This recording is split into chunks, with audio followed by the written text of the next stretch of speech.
Votre attention s'il vous plaît. Cet élément est en français. Contactez-nous pour savoir s'il est aussi disponible en la langue de votre préférence. Veuillez aussi noter qu'il est en audio uniquement. Dépourvu de ce fait d'image originaire. À présent, nous vous convions à suivre, depuis christequality.com et évangile-éternel.com, la rubrique Bible mot à mot, ou l'explication prophétique de toute la Bible, livre par livre, chapitre par chapitre, verset par verset, mot à mot. Elle est présentée aujourd'hui par le docteur Alain Zuzi Condé, ministre de l'Évangile éternel. Tous les enseignements du docteur Alain Zuzi Condé sont disponibles sur christequality.com/alaincondé.html.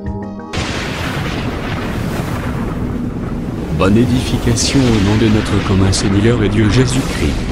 Amen. Que le Seigneur Jésus-Christ vous bénisse. Ok, nous disons merci au Seigneur pour la force qu'il ne cesse de nous donner, pour toujours parler de sa part. Et tout cela, c'est pour sa gloire, c'est pour la gloire de Dieu. Ok, la Bible, mot à mot. Le livre d'Apocalypse, Apocalypse chapitre 9, le verset 13 à 21, précisément, nous allons toucher les anges suspendus sur l'Euphrate et les chevaux avec la tête du lion et la queue comme le serpent. Précisément, nous sommes à la 6e trompette. Sans plus tarder, nous lisons. Le 6e ange sonna de la trompette, et j'entendis une voix venant des 4 cornes de l'autel d'or qui est devant Dieu, et disant au 6e ange qui avait la trompette, de lui les 4 anges qui sont liés sur le grand fleuve d'Euphrate. Et les 4 anges qui étaient prêts pour l'heure, le jour, le mois et l'année furent déliés afin qu'ils tuassent les tiers des tiers des hommes. Le nombre de cavaliers de l'armée était de 2 myriades de myriades. J'en entendis le nombre, ainsi je vis les chevaux dans la vision et ceux qui le montaient, ayant des cuirasses couleur de feu, d'hyacinthe et de soufre.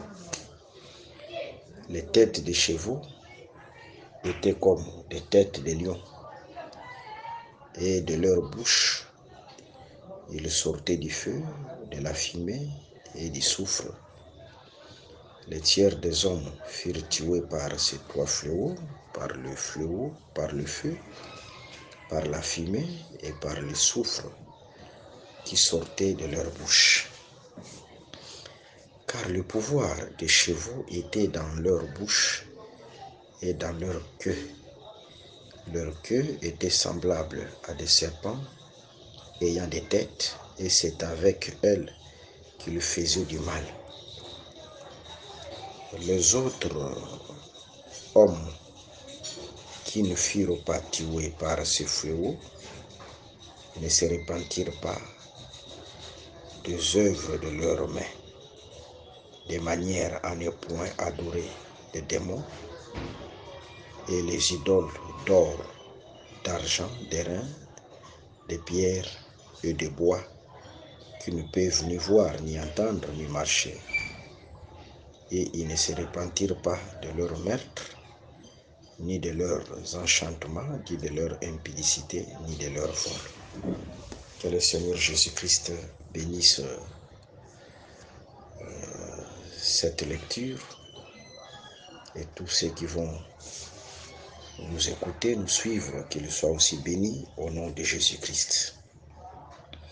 Ok, remarquons, nous sommes dans la 6e trompette. Et après avoir lu, nous venons de constater c'est que cette trompette est divisée en deux. C'est-à-dire, nous voyons deux scènes dans cette trompette. La première scène, il y a 4 anges suspendus sur le fleuve Euphrate. En temps convenable, l'ordre leur sera donné pour venir frapper. Vous voyez, comme ils sont au-dessus de ces fleuves-là Euphrate, c'est-à-dire, quand ils seront déliés pour frapper, ils frapperont toujours le fleuve Euphrate parce qu'ils sont au-dessus du fleuve. Ok, ça c'est la première scène. Et la deuxième scène, on voit des chevaux. Mais quand on remarque ces chevaux, leurs têtes sont comme les lions et leurs queues comme le serpent. Vous voyez, je pense que c'est ça, bref. Ce qu'on vient de lire dans la 6e trompette. Maintenant, regardons l'explication.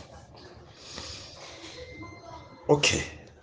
Premièrement, le verset 13 de l'Apocalypse chapitre 9. Le 6e ange sonna de la trompette et j'entendis une voix venant des 4 cornes de l'autel d'or qui est devant Dieu.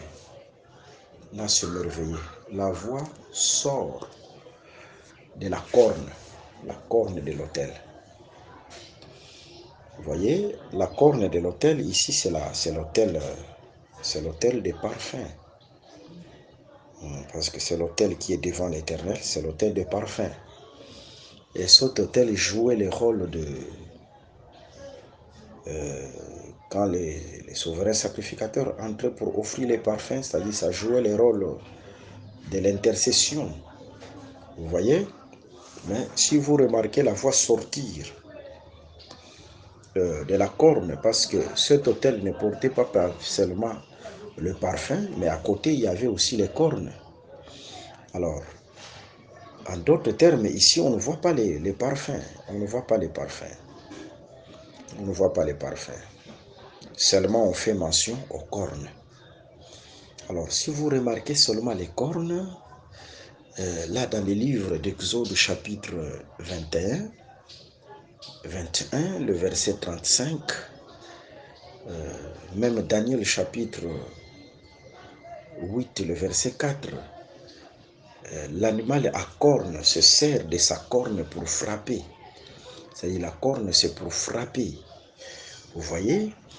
Et si vous remarquez cette voix sortir de la corne, comprenez que cette voix c'est une trompette de jugement, parce que la voix c'est les trompettes. C'est-à-dire on parle tout simplement de jugement, c'est-à-dire Dieu vient pour frapper. Que le Seigneur Jésus-Christ vous bénisse. Ok. Mais remarquons en prenant d'abord la première scène, les anges suspendus sur l'Euphrate. Ok. Dans les Saintes Écritures ou dans le livre de la vérité, dans l'évangile de la vérité, un fleuve qui traverse une contrée donnée ou une surface donnée ou un pays donné, ce fleuve représente aussi cette contrée. Ce fleuve représente aussi ces pays. Là, je suis dans le livre de Jérémie, chapitre 46, le verset 7 à 8. Parce qu'ici, nous sommes dans une vision, vous allez remarquer que cette Euphrate, ce fleuve-là, Euphrate dont il est question là, ce n'est pas un fleuve physique comme ça. L'Euphrate dont il est question là, vous comprendrez avec moi que c'est tout un pays, c'est tout un royaume. Jérémie chapitre 46, le verset 7 à 8. Qui est celui qui s'avance comme le Nil? On pose la question, qui est celui qui s'avance comme le Nil et dont les eaux sont agitées comme les torrents? C'est-à-dire les eaux du Nil étaient aussi agitées comme les torrents. La réponse, c'est l'Égypte. Elle s'avance comme le Nil et ses eaux sont agitées comme les torrents. Elle dit, je monterai, je couvrirai la terre. Je détruirai les villes et leurs habitants. Vous voyez? Le Nil, c'est un fleuve qui parcourt l'Égypte. Mais dans cette écriture, le Nil représente l'Égypte. C'est-à-dire, quand on voit l'Égypte, c'est le Nil. Le Nil devient tout un pays. C'est par là que nous confirmons un pays qui est traversé par un fleuve, ce pays prend le nom de ces fleuves. C'est ça les Écritures. C'est comme la RDC, la République démocratique du Congo. Il y a un fleuve qui parcourt ce pays. Heureusement que ce fleuve est appelé aussi fleuve Congo. C'est ça les Écritures. C'est-à-dire ce fleuve directement représente le Congo. Vous voyez? C'est comme dans Genèse chapitre 2, le verset 10. Là, il y a un fleuve sorti d'Éden et arrosa les jardins. Vous voyez, on fait la part des choses. Il y a premièrement l'Éden, l'Éden et deuxièmement le jardin. Mais pourquoi le jardin a porté le nom de l'Éden? Parce qu'ici, on fait la différence entre l'Éden et le jardin. Cela est confirmé aussi par d'autres écritures, parce qu'il n'y a pas d'écriture isolée dans le livre de la vérité. Dans Ézéchiel chapitre 47, on voit le même fleuve sortir du sanctuaire et arroser là où il y a les arbres dehors. C'est ça le jardin. Le sanctuaire devient l'Éden, et là où se trouvent les arbres, c'est ça le jardin. C'est-à-dire, on fait la part des choses. Cette écriture se répète aussi dans Apocalypse chapitre 22. Un fleuve sort du trône et arrose la ville. Directement, le trône devient l'Éden et la ville, le jardin. Mais pourquoi le jardin a porté le nom d'Éden? C'est parce que ce fleuve qui est sorti de l'Éden, c'était l'Éden. Lorsque ce fleuve marchait, c'était l'Éden qui marchait. Venir arroser les jardins a porté directement aussi le nom de l'Éden. A changé d'identité parce que l'Éden était représenté par ce fleuve. David dit, je suis comme de l'eau qui s'écoule. Là, c'est David qui a dit ça. Je suis comme de l'eau qui s'écoule. Lui, David, un homme, mais il se compare aux eaux qui marchent. Un homme, mais se compare aux eaux qui marchent. Là, je suis dans le livre de Psaume 22, le verset 15. Je suis comme de l'eau qui s'écoule. David était de l'eau qui marchait.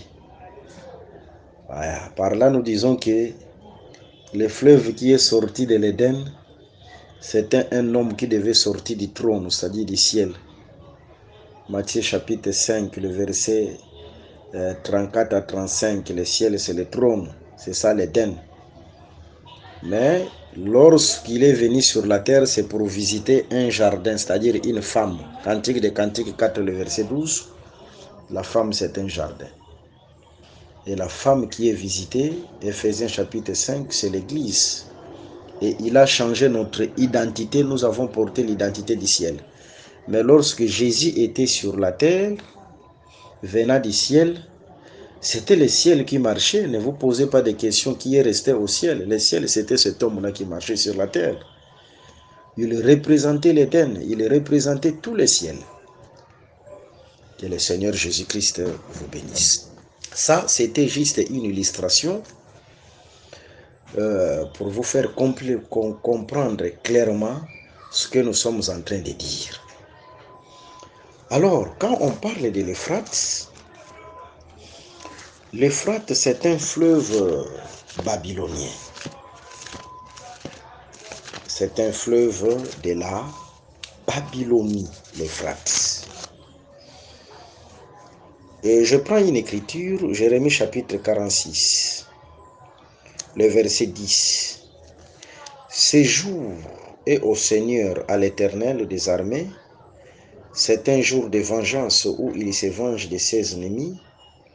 L'épée dévore, elle se rassasie, elle s'enivre de leur sang. Car il y a des victimes du Seigneur de l'Éternel des armées au pays du Septentrion sur les rives de l'Euphrate. Vous voyez, le pays du Septentrion dont il est question ici, c'est la Babylonie, sur les rives de l'Euphrate. C'est la Babylonie. Et l'Euphrate, c'est un fleuve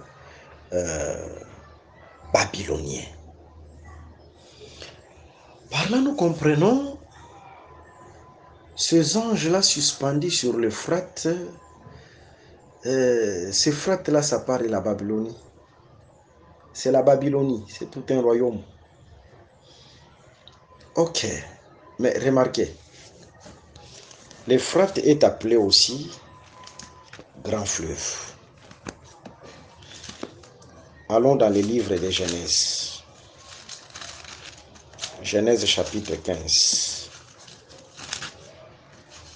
Nous prenons Genèse chapitre 15, précisément le verset 18. Genèse 15, le verset 18. En ces jours-là, l'Éternel fit alliance avec Abraham et dit, je donne ce pays à ta postérité depuis le fleuve d'Égypte jusqu'au grand fleuve, au fleuve d'Euphrate. L'Euphrate est appelé grand fleuve. Que veut dire grand fleuve? Grand fleuve, comme aussi grandes eaux, ce sont les eaux capables d'inonder. Ce sont les eaux capables d'inonder, c'est-à-dire qui viennent avec l'inondation.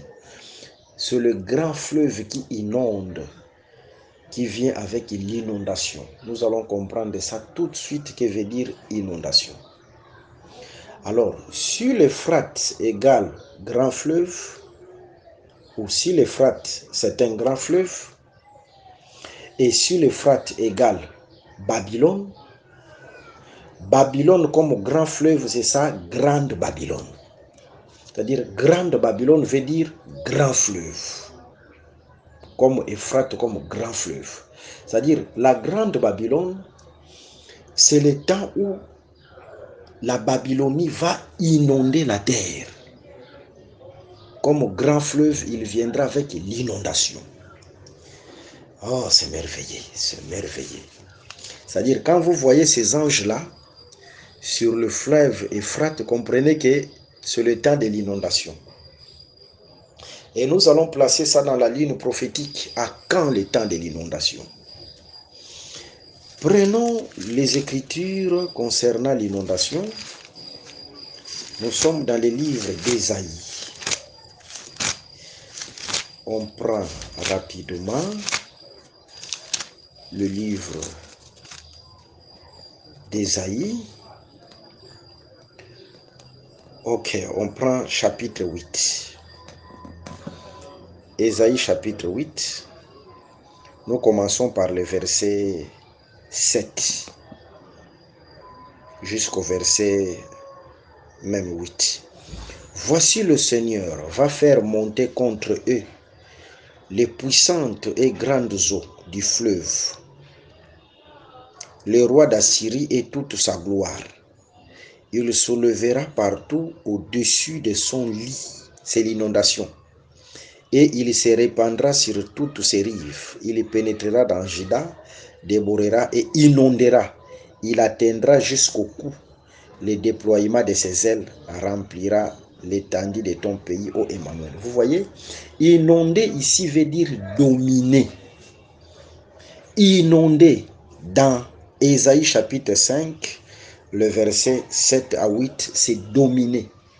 C'est-à-dire le temps de l'Euphrate, comme grand fleuve, comme grande Babylone, c'est le temps où l'Euphrate inondera, où la grande Babylone dominera la terre.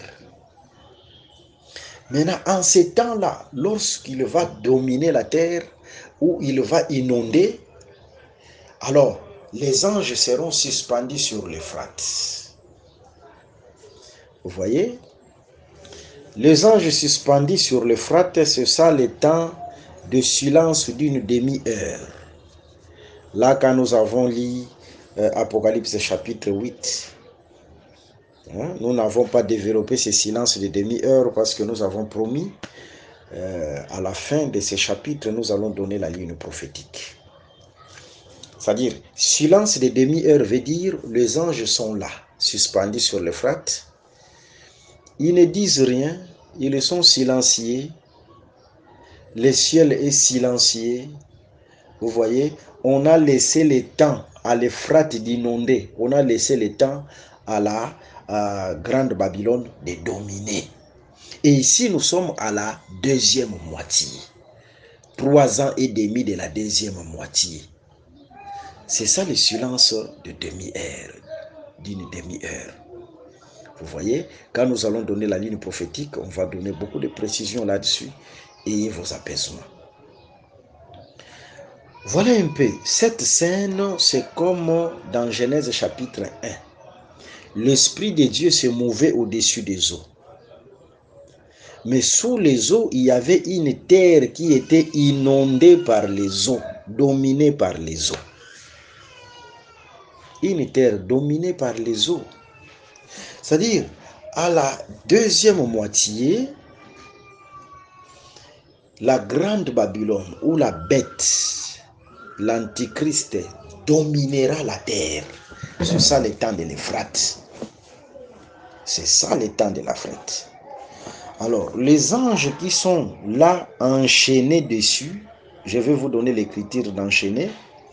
C'est-à-dire, Dieu laisse le temps à la grande Babylone de dominer, de faire tout ce qu'il veut. Alors, à un certain moment, les anges seront déchaînés pour venir frapper. Pour venir frapper. Le frappe des anges ici, ce n'est pas étendre la main pour la première fois. Ce n'est pas au temps de 2 juin. Ici, ce sont les derniers fléaux. Voilà pourquoi le dernier fléau, c'est ce qu'on appelle les coupes. C'est pourquoi nous vous précisons que les coupes commencent dans la 6e trompette. Les coupes commencent dans la 6e trompette. Les coupes sont dans les trompettes et commencent dans la 6e trompette. Que veut dire coupe? Coupe, c'est la part qu'on donne au roi. Remarquez lorsque les frères de Joseph ont quitté Joseph, et Joseph a ordonné à ses serviteurs de mettre une coupe dans le bagage de Benjamin. Et ils ont mis la coupe dans le bagage de Benjamin.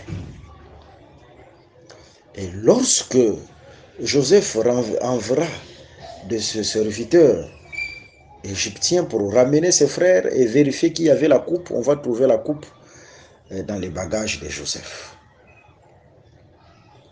Et selon le principe, Celui qui avait la coupe, c'est celui qui devait devenir l'esclave. Vous voyez? Celui à qui on a trouvé la coupe, il fallait qu'il devienne esclave, c'est-à-dire serviteur. Voilà. C'est pourquoi vous allez remarquer dans la Révélation, on a trouvé aussi la coupe chez Jésus. Cette coupe, c'était la croix. C'est pourquoi Jésus devait devenir serviteur. Ok, là je passe. Mais remarquez, lorsque Joseph expliquait la coupe,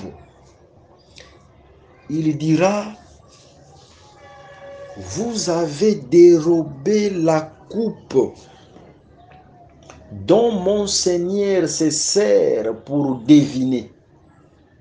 Mon Seigneur, c'est Joseph qui parlait, se sert pour deviner. Joseph était un homme élevé. Vous voyez? Cela veut dire tout simplement que la coupe, ce n'est pas la part de n'importe qui. Celui qui se sert de la coupe, c'est le roi. C'est ce que Joseph voulait dire. C'est le roi qui se sert de la coupe. La coupe, c'est la part du roi. Voilà pourquoi lorsque Jésus-Christ a été crucifié sur la croix, c'est la coupe. Et on va mettre une inscription sur lui, que celui-ci est le roi des Juifs. Pourquoi on a confirmé ça par une inscription que celui-ci c'est le roi des Juifs? C'est parce qu'on lui a donné la coupe. La coupe qui est la croix, la coupe pour Jésus c'était la croix et la coupe c'est la part des rois. C'est pourquoi on a confirmé, non, celui-ci c'est un roi, parce que la part qu'on lui a donnée, c'était une coupe. C'était une coupe. Et sur le plan prophétique, les coupes vont intervenir. Les jugements des coupes, c'est pour frapper les rois de la terre. C'est-à-dire mettre fin aux rois de la terre. Les rois de la terre, dans Apocalypse chapitre 17, vous allez voir lui-même l'Antichrist et aussi les 10 rois. Les 10 rois comme les 10 cornes qu'on fait mention dans Apocalypse chapitre 17. Vous voyez? C'est-à-dire, le premier fléau ne vont pas toucher les rois de la terre. Mais les derniers fléaux, comme les coupes, on va viser la chute des rois de la terre. Parce que les coupes vont aller même jusqu'à la bataille d'Armageddon pour mettre fin au royaume de la terre. C'est la part qu'on va donner au roi de la terre. Et ça commence à la 6e trompette. Et lorsqu'on va délier, les 4 anges, leur rôle c'est de frapper. On va les déchaîner. Leur rôle c'est de frapper. Mais frapper quoi? Frapper les frates. Frapper les frates, ça veut dire frapper la grande Babylone. Parce que les frates c'est la grande Babylone.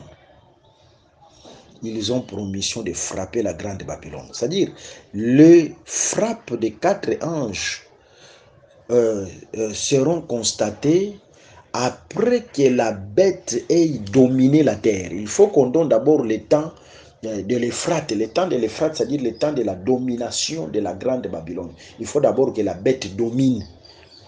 La bête qui domine, c'est ça le temps de l'Euphrate, le temps de l'inondation. Et après sa domination, c'est-à-dire après les 3 ans et demi, dans l'espace de 30 jours là, la 6e trompette va commencer. Que le Seigneur Jésus-Christ vous bénisse. Il faut qu'on donne d'abord le temps à la grande Babylone, à la bête, de dominer d'abord. Vous voyez. Maintenant, regardons ce langage ici, pardon. Le langage délié. Dans d'autres versions, c'est déchaîné. Lié, dans d'autres versions, c'est enchaîné. Délié, c'est déchaîné. Nous prenons Romains chapitre 3, le verset 5. Les anges qui sont déchaînés. Romains 3, le verset 5. Nous lisons ça rapidement. Romains 3, le verset 5. Remarquez dans cette écriture, mais si notre injustice établit la justice de Dieu, que dirons-nous? Dieu est-il injuste quand il déchaîne sa colère? Vous voyez, ici on parle de la colère déchaînée. C'est-à-dire, il y a un temps où la colère a été enchaînée. Voilà pourquoi ici on parle d'un temps où la colère sera déchaînée. C'est le même langage avec les anges. Liés, déliés, enchaînés, déchaînés. C'est-à-dire, ici quand on parle de la colère enchaînée, c'est un temps où Dieu ne voulait se réserver d'abord de sa colère. Mais déchaîné, c'est le temps où Dieu vient manifester sa colère. Voilà pourquoi quand on parle des anges enchaînés, c'est-à-dire le temps là, Dieu est resté dans le silence. Il observait. Mais déchaîné ou délié, cela veut dire tout simplement les anges viennent pour exercer les jugements. C'est le temps de la colère. Ce sont les derniers fléaux. Étendre la main pour la seconde fois. Le temps d'abattre. Que le Seigneur Jésus-Christ vous bénisse. Voilà un peu ce temps-là. Et ça va se passer selon la ligne prophétique dans l'ajout de 30 jours. Mais après cet événement-là, on va remarquer aussi les chevaux. Et quand on regarde les chevaux, on constate que ces chevaux, leur tête, c'est comme le lion, la tête du lion. Et leur queue, c'est comme le serpent. Bon, regardons d'abord les chevaux. Les chevaux selon les Écritures. Prenons Deutéronome, chapitre 20. Deutéronome, chapitre 20. On prend Deutéronome, chapitre 20. Le verset 1. Lorsque tu iras à la guerre contre tes ennemis et que tu verras des chevaux et des chars. C'est-à-dire, selon cette écriture, Deutéronome 20, verset 1, si tu vas à la guerre, si tu vois les chevaux, comprenez que c'est la guerre ou la bataille. Parce que si tu vas à la guerre ou à la bataille, tu verras des chevaux, tu verras des chars. Ah, dans cette vision de la 6e trompette, lorsque Jean voit les chevaux, c'est Deutéronome chapitre 20, le verset 1er. Ces chevaux parlent de la guerre, parlent de la bataille. Il s'agit de la bataille d'Armageddon. Il s'agit de la bataille d'Armageddon. Mais dans cette bataille, Dieu prendra la place de la tête comme étant le lion, et il va prendre aussi la place de la queue comme étant la queue sur le derrière, comme le serpent. Vous allez remarquer, lorsque Israël campait ou marchait, là je suis dans le livre des Nombres chapitre 4. Celui qui prenait, ou Nombre chapitre 2, celui qui prenait la place du devant, c'était Juda. Et celui qui clôturait la marche, la place de derrière, c'était Dan. Or, qui est Juda? Juda dans les Écritures, c'est les lions. Là, vous prenez la bénédiction de Jacob. La bénédiction de Jacob, Juda parle du lion. Juda parle du lion. Dans la bénédiction de Jacob, Juda c'est le lion. Juda c'est le lion. Genèse chapitre 49, le verset 8, 9, 10, 11. Toujours dans la bénédiction de Jacob, dans Genèse 49, Dan c'est le serpent. Dan, c'est le serpent. Ah, cela revient à dire, tout simplement, que dans cette bataille, Dieu prend la place de devant comme étant le véritable Juda, et il prend la place de derrière comme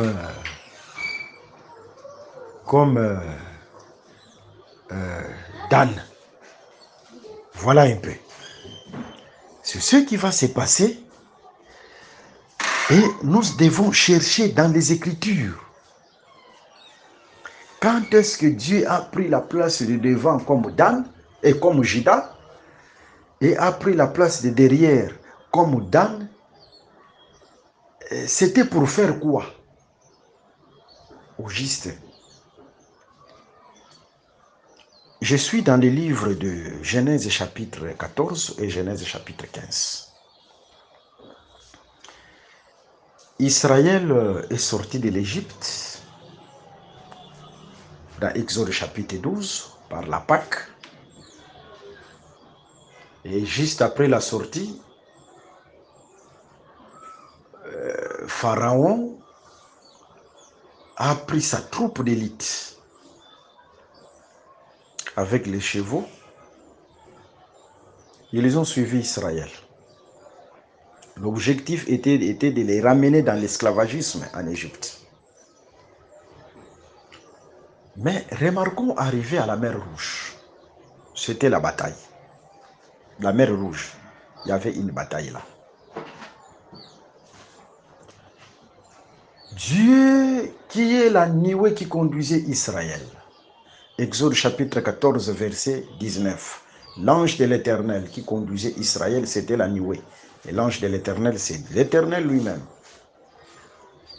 Cette nuée qui marchait devant, c'est-à-dire quand cette nuée marchait devant, c'est ce qu'on appelle Juda, c'est les lions. La nuée viendra derrière, viendra aussi occuper la place du derrière. Et quand la nuée occupe la place du derrière, c'est ce qu'on appelle Dan. Vous voyez? C'est-à-dire, nous sommes dans une bataille, mais dans cette bataille, Dieu prend la place du lion, Juda, mais il vient aussi prendre la place du serpent, c'est-à-dire Dan. Et comme conséquence, nous avons vu Pharaon et toutes ses troupes, ou toute sa troupe, était vaincu par le peuple. Dieu a effacé Pharaon, a effacé sa troupe. Vous voyez, c'était une bataille et c'est Dieu qui avait combattu pour le peuple. C'est l'image de la bataille d'Armageddon. C'est-à-dire quand Dieu prend cette portion-là, ou ces deux portions-là, de Juda et Dan, c'est pour renverser ce qui est élevé. Comme il a renversé Pharaon qui était élevé. Et c'est ce que Dieu aussi fera dans la 6e trompette, dans cette bataille, qui est la bataille d'Armageddon.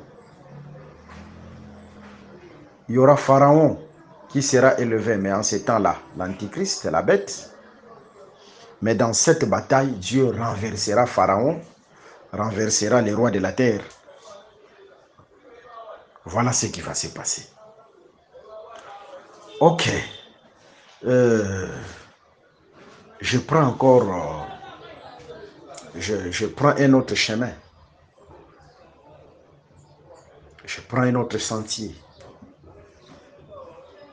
Je suis dans 1 Samuel chapitre 17, 1 Samuel chapitre 18. Il s'agit de la bataille de David avec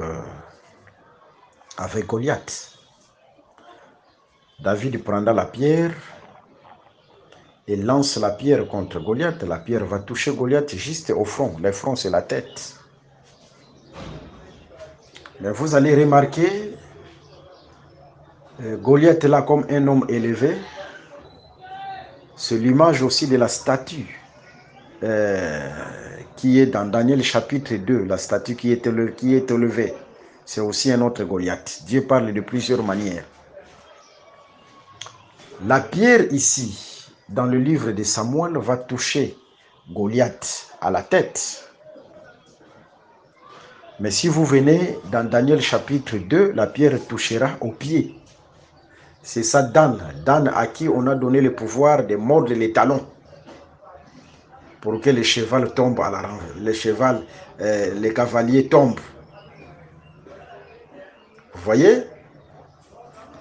Alors, ces deux pierres-là, si vous remarquez bien, c'est la même pierre.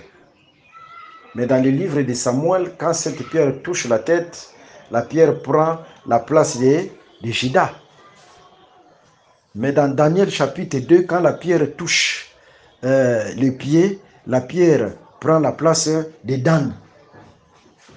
Mais l'objectif final, c'est qui est élevé, soit renversé. Voilà pourquoi c'est le même langage avec la 6e trompette. Les chevaux, la tête du lion, la queue comme les serpents. C'est Juda et Dan. C'est la bataille d'Armageddon, mais dans cette bataille, Dieu vise à effacer, à écrouler l'homme qui sera élevé. Goliath qui sera élevé, la statue qui sera élevée, qui est la bête, l'antichrist. Ça sera la chute de la bête et de l'antichrist. Que le Seigneur Jésus-Christ vous bénisse. Ma prière aussi à Dieu est que tout ce qui est élevé dans vos vies, les montagnes qui sont élevées, les problèmes qui se sont accumulés, les maladies, les difficultés, mais à travers ce son de la trompette, qui est l'évangile de la vérité, l'évangile éternel, l'évangile du salut, que le Seigneur efface, écroule, renverse tout ce qui est élevé devant vous. Au nom de Jésus, que je viens de prier ainsi. Vous pouvez nous suivre comme d'habitude dans notre site internet évangile-éternel.com. évangile-éternel.com. Je profite aussi pour vous donner mon numéro. Donnez mon numéro de téléphone, des questions, des préoccupations, même la prière. Plus 243 81 28 55 419. Plus 243 81 28 55 419. Que le Seigneur Jésus-Christ vous bénisse abondamment. Merci d'avoir suivi ce message et que Jésus-Christ vous bénisse. Si vous avez une question à l'intention de l'homme de Dieu, si vous voulez que l'homme de Dieu prie pour vous, si vous voulez vous confier à l'homme de Dieu, ou si vous voulez tout simplement bénir l'homme de Dieu, contactez-le directement si ses coordonnées sont disponibles depuis sa page. Sinon, contactez-nous et nous lui transmettrons vos préoccupations. N'oubliez pas de faire un tour à notre page évangélisation pour voir en quoi vous pouvez vous rendre utile à Christ par cette œuvre. Que Dieu vous bénisse tous. Amen. ChristQuality.com. Les cieux en un clic de la souris. Évangile-éternel.com, le site de l'Évangile éternel. Christ Equality Fondation, équilibrer la manne ramassée dans le désert de sorte que chacun ait un le maire.